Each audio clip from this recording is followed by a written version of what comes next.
Aking minamahal na kapatid sa kaparian, Father Albert Macaidor, Brother Mike at Sister Belen, palakpakan po natin ang Sir Peter.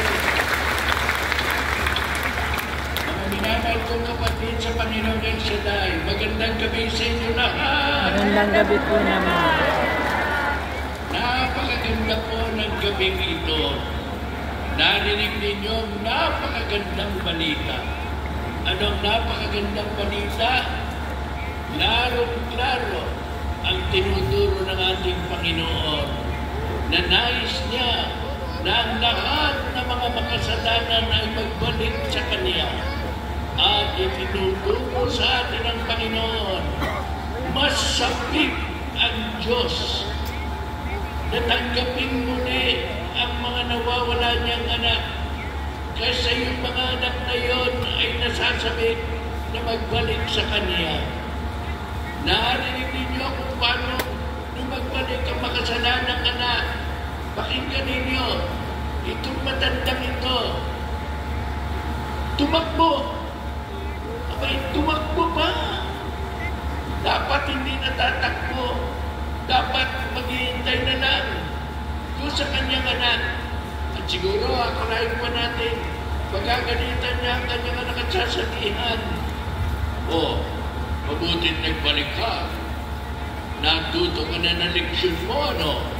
Nakita mo, di wala ka nang makain kung lumalayo ka sa akin. Salamat na lang, nagbalik ka pa. Kayo, hindi ganon. Ang ginawa ng Amay, tumakbo.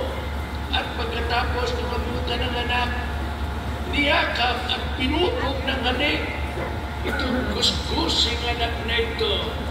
At pagkatapos nung sabihin ng anak, Ama, hindi na ako karapat-dapat. Ama, ako'y nagkasala laban sa langit at laban sa iyo. Hindi na ako karapat-dapat tanggapin anak mo. Gawin mo na lang ako isang alila.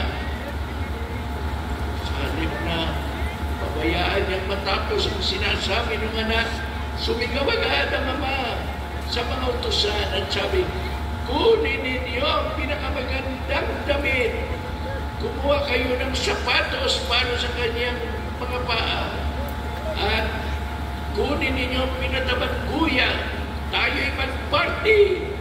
Sapagkat ang anak kong ito ay namatay at muling nabuhay. Nawala at muling natagpuan.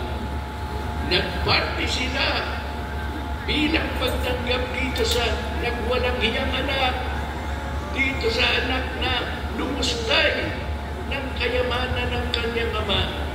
Nagparty sila, hindi parang tinanggap na, hindi parang isang makasalanang Swahil, kundi tinanggap na parang isang balikbayang pensyonado.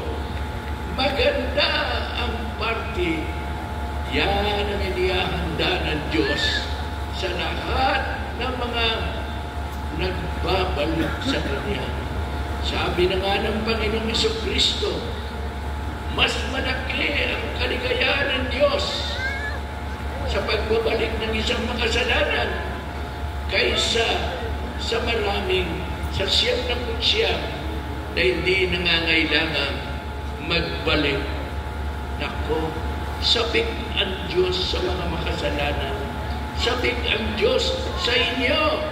Sabik ang Diyos sa akin. Sabik ang Diyos sa ating lahat. Yan ang masaya. Sabik na sabik ang Diyos. Hari nawa, tayo rin naman, masabik na makabalik sa ating Ama. Nagkamting muli ang kanyang kamdang muli, ang kanyang pagmamahal sa atin. Tanggapin tayo bilang tunay na anak. Pinakamaganda pang damit, pinagpatay pa ng pinatabang baka. Buti na lang hindi pinatabang baka pinapatay upang sa ganon ay makapagparty pa. Yan ang isang maliwanag. Ngunit ngayon, ang mas gusto kong talakayin ay yung madalas na hindi tinatalakay. Gusto rin ipaabot ng Panginoon. Ano ba gayon? Ito, kayo, mga anak ng Panginoon, tayo, mga anak tayo ng Panginoon. Amen? Amen. Anak na tayo ng Panginoon. Natutuwa ba kayo maging anak ng Panginoon? Amen. Aba, natural lang. Natural na tayo'y matuwa, na tayo'y kanyang tinatanggap bilang mga anak, kahit dati tayong makasalanan. Ngunit eto naman ngayon, ang maganda. Gusto ng Diyos, hindi lang kayo at ako. Gusto ng Diyos, lahat. Lahat. Makasama niya sa kanyang tahanan. Gusto ng Diyos na wala sa ating magmamalakad sa sabi, hindi dapat yan tanggapin sapagkat makasalanan. Hindi.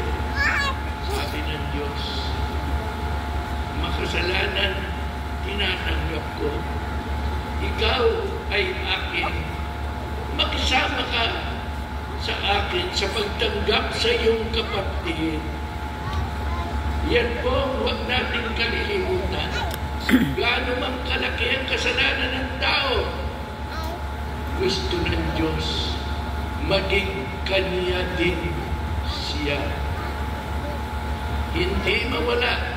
At gusto rin ng Diyos na tayo rin tanggapin natin ang mga kapatid natin na wala.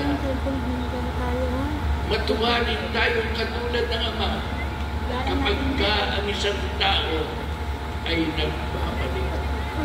Kasi kung minsan pag may nakagalit tayo, sabi natin, mapay impyerno ka naman.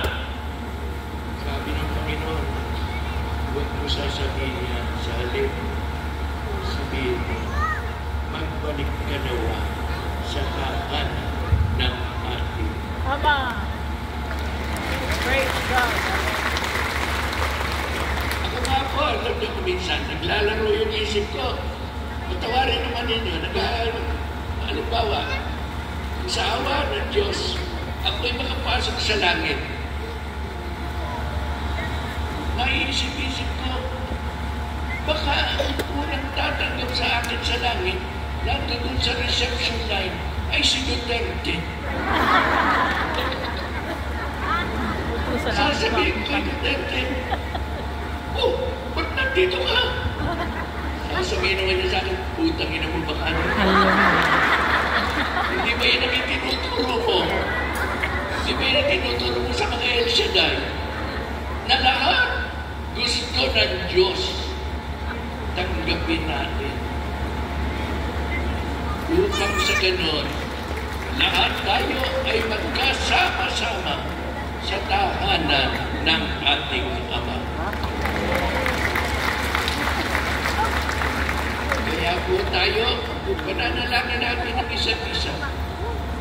Tayo, panalangin natin ang lahat ng kaiba sa atin. Panalangin natin, pati na hindi natin kasundo. Ipanalangin natin sapagkat, alam nyo, bandang uli, sa awa ng Diyos, makakasama ninyo yung ayaw ninyo dito sa lupa. Kanya, kasunduin na ninyo kasi kung hindi, magpasawalang hanggang katabi ninyo yung isang ayaw ninyo. Kaya po, yan ang gusto ng Panginoon. Mga anak ko kayong lahat at gusto ko kayo ay makasama ko sa aking tahanan at sa aking kaharian. Amen.